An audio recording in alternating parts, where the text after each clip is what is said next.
तो ये देखिए, हम इसको देख लेते हैं। हमेशा दम जब खोले तो आप ऐसे साइड से ऐसे निकाल के करें। और खुशबू ऐसी आ रही है जैसे लग रहा है पकवान सेंटर के हम देख का मुंह खुला है। तो ये देखिए क्या ज़बरदस्त जूसी चावल हैं, अलग अलग, एक एक दाना देखिए आप इसका।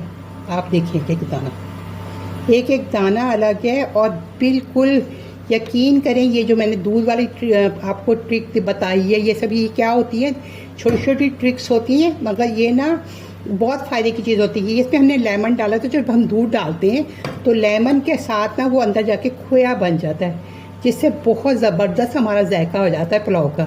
तो ये देखिए इतनी बेहतरीन रेसिपी ना आज से पहले मेरे ख्याल में यूट्यूब पे किसी ने नहीं दी होगी, कि यखनी भी नहीं बनानी, आपने कुछ भी नहीं करना, एक ही पॉट के अंदर आपको ये देगी पुलाव बनने के लिए बनाने की तरकीब बता दी है। इतनी मज़ेदार, कोई नेक्स्ट लेवल की ये रेसिपी है ना, तो यकीन करें कि आपने एक दफ़ा बनाना ना माशाल्लाह से तो बार बार इसको बनाने पे मजबूर हो जाना है।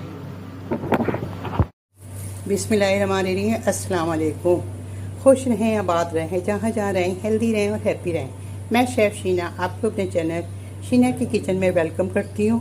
और आज आपके लिए बहुत ही ज़बरदस्त से पुलाव की रेसिपी लेके आई हूँ कि जो राइस लवर हैं उनके लिए बेहतरीन रेसिपी है। जो आप शादियों वगैरह में जाके खाते हैं चिकन पुलाव या मटन पुलाव, अब आप क्या करेंगे, आप अपने घर पे इस तरह का टेस्टी देगी पुलाव बना के खाएंगे। शादियों का इंतज़ार नहीं करना पड़ेगा। तो उसके लिए मैं आपको बताती हूँ कि मैं किस तरह बनाती हूँ। तो चलिए आइए मेरे साथ और देखिए मैं किस तरह से बनाती हूँ। ये मैंने ले लिए हैं अच्छे वाले नॉर्मल चावल हैं, कोई बहुत ज़्यादा बढ़िया नहीं है, बस जो मैं पुलाव बिरयानी में इस्तेमाल अमूमन लोग जो करते हैं वो वाले ये हैं। तो मैंने ये 1 किलो ले लिए राइस, इसको हमने साफ़ कर लिया है।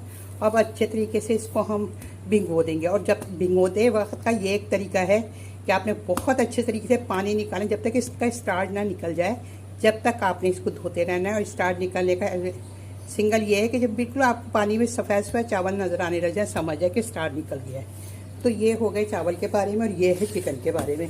तो ये मैंने 1 किलो चिकन ले ली है, और 1 किलो चिकन है, और एक बड़े साइज़ का प्याज लिया जिसको फाइन मैंने स्लाइस में बारीक काट लिया है।